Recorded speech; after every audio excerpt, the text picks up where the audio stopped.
Alors, on attaque effectivement les annales, histoire d'avancer. Vous allez voir qu'on va retrouver les éléments qu'on vient de voir. Okay, mais cette fois-ci, mis dans un contexte de problème qui s'étale sur plusieurs questions, mais on va reprendre les mêmes choses. Donc ça, c'est celui de l'an dernier. Le premier sujet de l'an dernier, premier sujet, ben oui, vous savez qu'il y a un sujet principal pour le concours, puis ensuite il y a le sujet de rattrapage, d'accord? Et puis il y a pour les passes et pour les LAS, donc ça fait plein de sujets en fait tous les ans maintenant. Voilà. Donc on va voir ça ensemble. Donc ça, c'est le premier sujet. On étudie la cinétique d'élimination d'un principe actif. Après, il faut un peu de blabla pour replacer dans un contexte.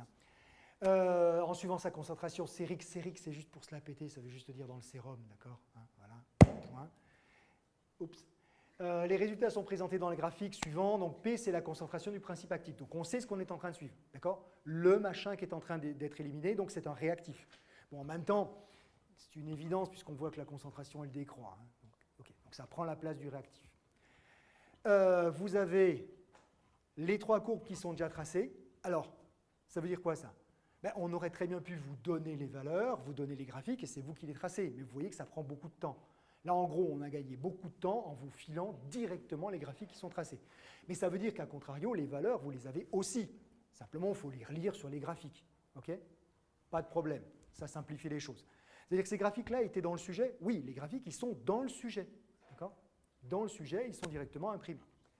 Et si on sous-entend que vous devez les tracer vous-même, ben vous avez le tableau et il y aura directement le papier millimétré, le papier semi-log qui seront directement imprimés dans le sujet s'il y a besoin de faire ça.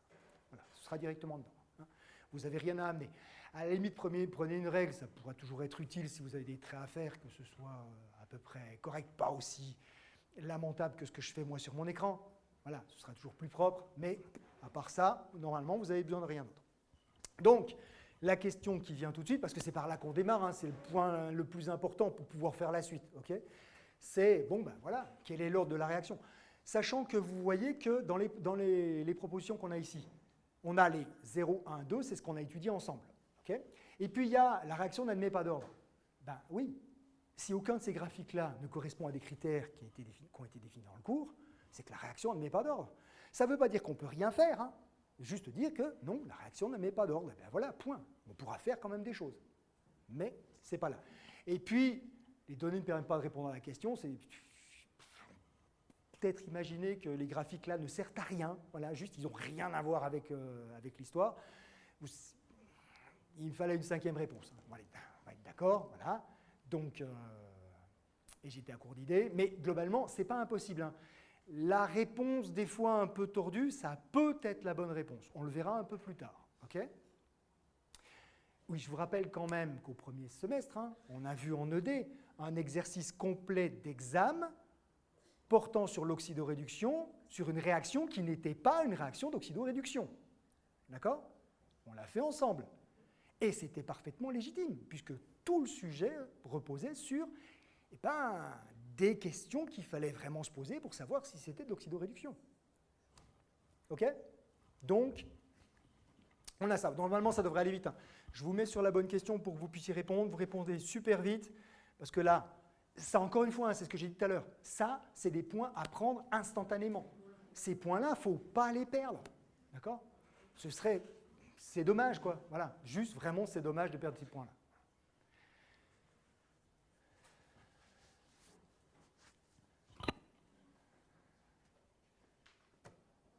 Bon, voilà, en tout cas, vous répondez super vite, ceux qui ont répondu. Vous répondez super vite, vous répondez correctement. Le log de la concentration est proportionnel au temps, d'accord? Il est linéaire, donc c'est une cinétique d'ordre 1. Voilà, point. Il n'y a pas besoin d'aller chercher plus loin. Moi, dans le cours, je vous ai fait une démonstration qui a duré quelques minutes pour le prouver, mais maintenant, c'est établi. On le sait, d'accord? Si le log de la concentration est proportionnel au temps, c'est forcément, nécessairement, une cinétique d'ordre 1. Point. Il n'y a pas besoin d'aller chercher plus loin.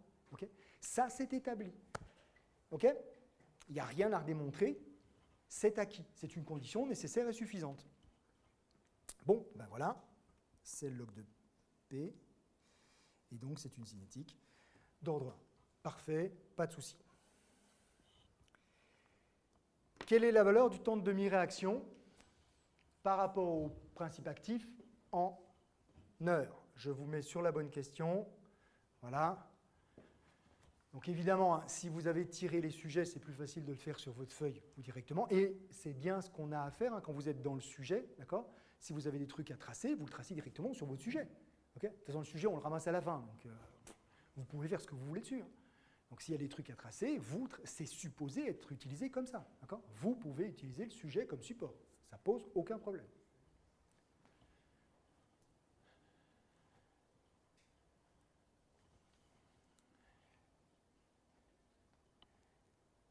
Et vous répondez bien, vous répondez numériquement, mais une des valeurs qui sont dans la liste là. Enfin, sauf si votre réponse est une autre valeur que celle proposée. Dans ce cas, vous renvoyez la valeur que vous avez calculée, si vous avez calculé, ou plutôt trouvé graphiquement, on est bien d'accord.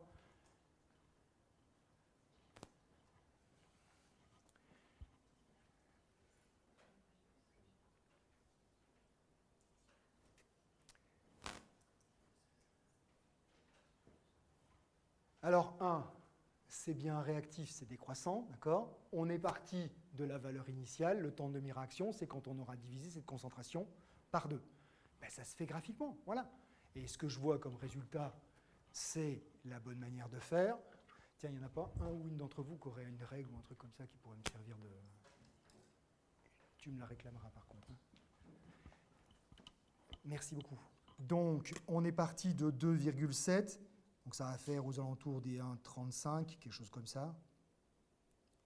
Ah non, comme elle est en métal, je ne peux plus écrire quand elle est posée dessus. C'est pas grave, c'est pas grave. Je vais faire à la volée. Donc, 1,35, 1,1, 1,2, 1,3, 1,35, quelque chose comme ça. Voilà, c'est pas bien fait, mais c'est la valeur qu'on a ici, 6,5. D'accord ? Voilà, 2 traits, c'est terminé, vous avez la réponse. Donc globalement, les 2 questions qu'on vient de voir là, pour y répondre, aux 2 questions, il faut 20, 30 secondes, et on a les 2 réponses, on est d'accord hein ? Presque plus de temps pour tracer les 2 traits que pour cocher la case, quoi, mais, et trouver la valeur. Mais voilà, hein ? Donc ça doit être super rapide, c'est des points qu'il faut prendre très vite. Alors, 99. Au bout de combien de temps en heure ? Ben, c'est pareil là. 2 traits, c'est fini. 2 traits, c'est fini.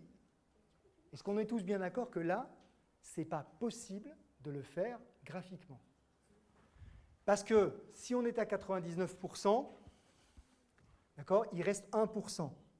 Et 1% de 2,7, ça fait 0,27. Okay ? Enfin, 0,03, quoi, on va dire. 0,03, c'est quelque chose qui est par là. C'est après le bout de la courbe que j'ai. Et en plus, vous voyez bien que ce serait dans la partie qui est toute plate, qui commence à devenir un peu douteuse. Okay ? Et puis là, il n'est pas question de prolonger à peu près en essayant d'ajuster la courbe à la main. Hein. D'accord ? Ça ne marche jamais, ça. Bon. Donc, on ne peut pas le faire graphiquement. Ah ben donc, il faut le faire avec les équations comme tout à l'heure. D'accord ? Vous mettez les 2 conditions, vous résolvez le... c'est long, ça. Pourquoi c'est long ? Ça va être super long et complètement inutile. Ça va être long parce que, pour faire le système d'équations, bon, vous savez que c'est une cinétique d'ordre 1, ça ne pose pas de problème. Donc l'équation, vous voyez à quoi elle ressemble.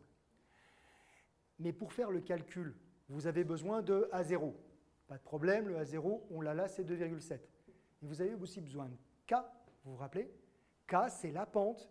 Donc ça veut dire que sur le graphique qui est ici, ce graphique-là, okay, vous avez la pente à calculer. Et une fois que vous avez la pente, vous pouvez rentrer ça dans le système et faire le calcul. Okay ? Bon, on aura la calculer après, la pente, hein, de toute façon. Mais là, c'est long, et puis surtout, il n'y en a pas besoin. C'est une cinétique d'ordre 1. Vous avez calculé T1,5.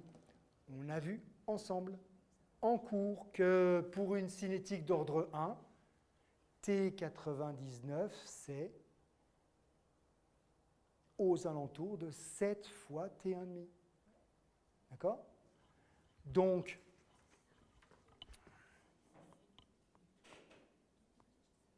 T99, c'est environ 7 fois T05.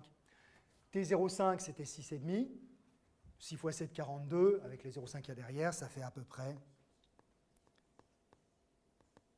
45 minutes. Ben, 45 minutes, ce n'est pas dans la liste, donc c'est une autre valeur que celle proposée ci-dessus. Voilà. C'est bon?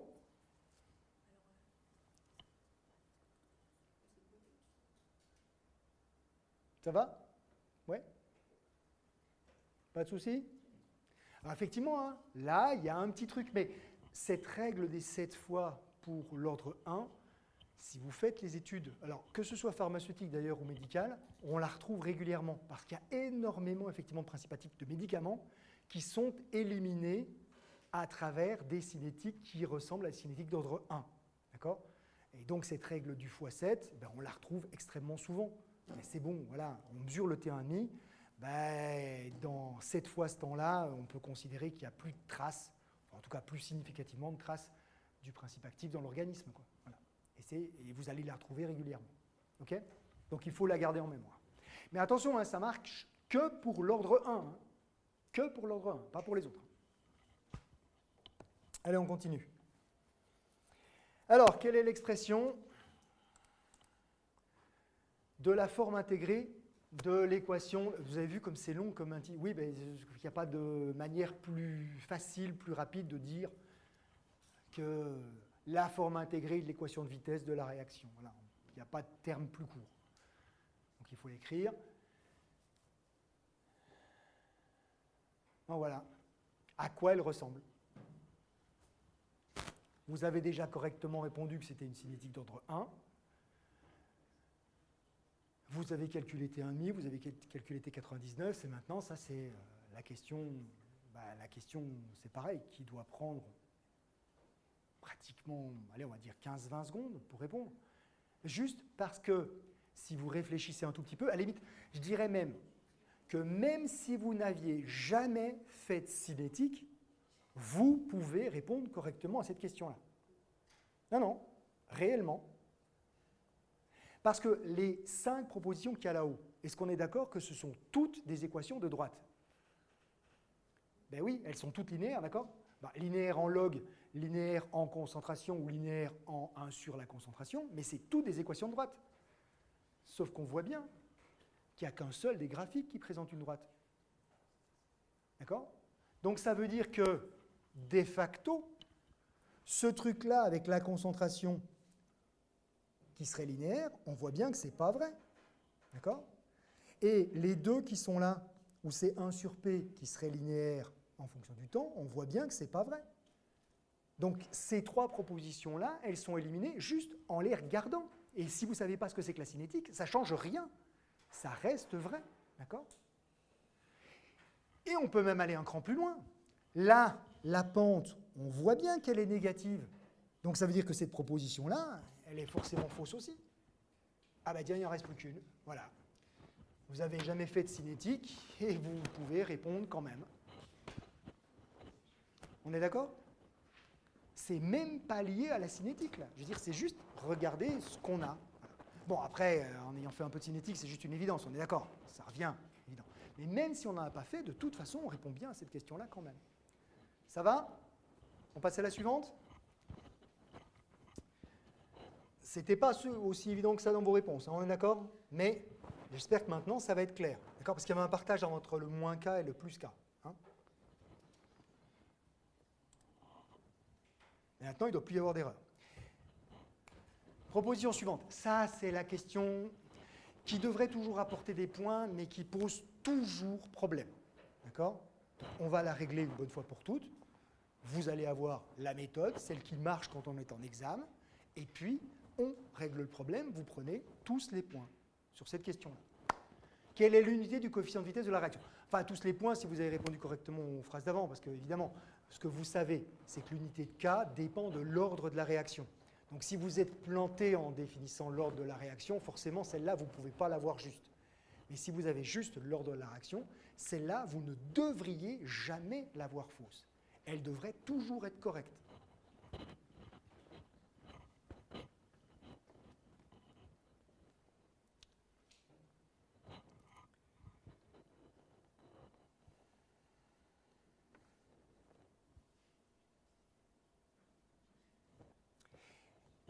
Parce que la vitesse, si c'est une cinétique d'ordre 1, elle s'écrit comme ça. D'accord? Forcément. Si c'était d'ordre 0, j'aurais juste le K. Si c'était d'ordre 2, j'aurais un carré. OK? C'est bon pour tout le monde? Pas de problème. Donc ça, c'est forcément ça.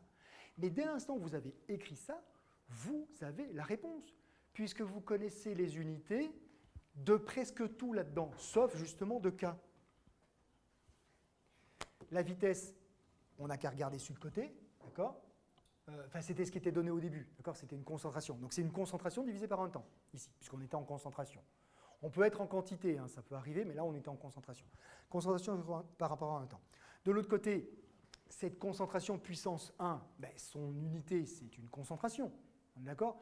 Après, si vous voulez détailler un peu, puis mettre que c'est des moles par litre, vous pouvez, mais on s'en fiche, on n'a pas forcément besoin ici, ok? C'est une concentration. Ben, d'un côté, vous avez une concentration divisée par un temps, de l'autre côté, vous n'avez qu'une concentration, K forcément, c'est l'inverse d'un temps. Si ça ne vous apparaît pas évident là, vous pouvez réarranger ça, d'accord? Pour faire apparaître K d'un côté et puis les autres trucs de l'autre. Puis vous voyez bien que ça fait CT divisé par C, s'il vous reste bien l'inverse d'un temps. Et ça, faire ce que je viens de faire là, vous pouvez le refaire tout le temps, d'accord? Vous écrivez la loi de vitesse, et puis vous mettez K, tout le reste de l'autre côté, vous réduisez les unités, et vous avez directement l'unité de votre coefficient de vitesse. Et vous ne les apprenez pas par cœur, encore une fois, parce que vous allez vous foutre dedans, entre les litres, mol moins 1, mol, litre moins 1, vous allez vous foutre dedans, c'est sûr, si vous les apprenez par cœur. Alors que ça, ben, il n'y a pas de raison que vous foutiez dedans, voilà. Ça va vous prendre 30 secondes, peut-être à peine, peut-être 40, à la limite, si vous voulez faire ça tranquillement. Mais c'est 40 secondes pour avoir les points. Alors que ça va être un temps considérable d'apprentissage et de place dans votre tête pour vous planter le jour de l'examen. Donc, ça n'a pas d'intérêt. OK? C'est bon? Donc, on a l'inverse d'un temps, les heures moins 1, ici. C'est ce qu'une bonne partie, mais pas tous, hein, d'entre vous aviez répondu. C'est ce qu'on a là. Ça va pour tout le monde? C'est bon? Bon. Oui, les concentrations se simplifient. Alors, quelle est la valeur du coefficient de vitesse?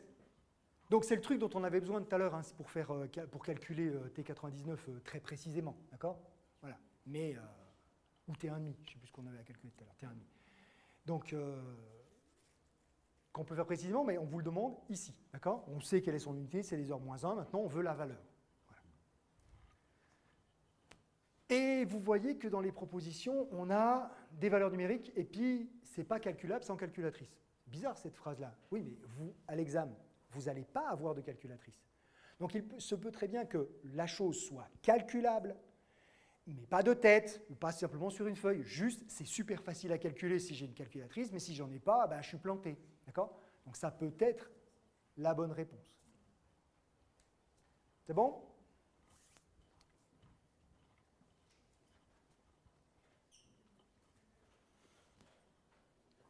On est tous d'accord que ça peut déjà pas être ces deux valeurs-là? Ah oui, un coefficient de vitesse, c'est positif. D'accord? Donc déjà, ces deux-là, dehors.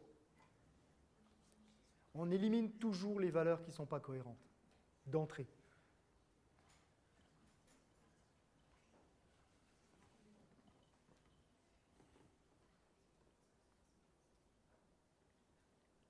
Et puis ensuite, vous vous rappelez?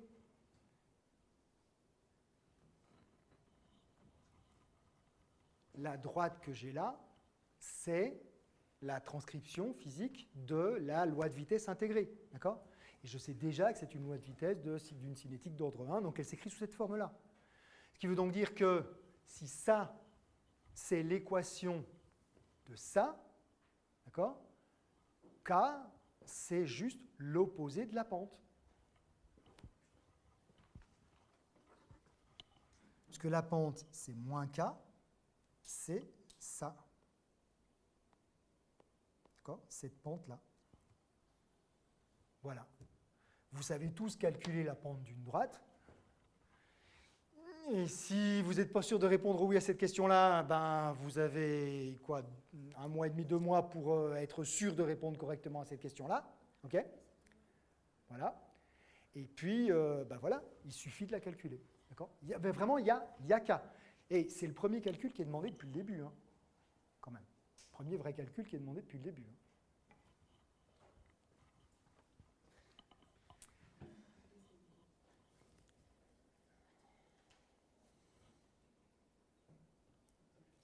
Alors, ben la pente, d'accord? Ah, j'ai oublié de mettre la question, vous pouvez répondre. Je vous laisse 30 secondes pour répondre, j'ai oublié de mettre la question. Donc vous n'aviez pas la bonne question sur vos tablettes.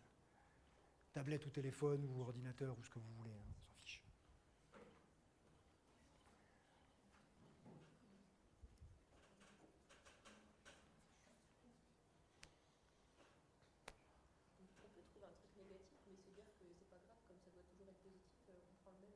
La pente, elle va être négative. Nécessairement, elle va être négative. Mais c'est K que tu veux, toi. C'est pas moins K. Moins K, c'est la pente, c'est ce que tu vas trouver. Toi, tu veux K. Donc tu veux l'opposé de la pente. Ben, tant mieux si tout s'explique. Voilà, on est d'accord qu'on va avoir, donc ici, on est à moins 2, là, on est à 1, donc on aura moins 2, moins 1, sur, là, on est à 30, 30, moins 0, d'accord? Donc moins 3 sur 30, on est d'accord? Ce qui fait moins 0,1. Et ça, c'est moins K. Donc K, effectivement, c'est 0,1. C'est bon? Alors, qu'on soit bien clair, hein, à l'examen, là, les gens qui répondent à cette question, il y en a près de la moitié qui vont mettre moins 0,1. Tous les ans, hein, d'accord? Quoi que je dise en ED.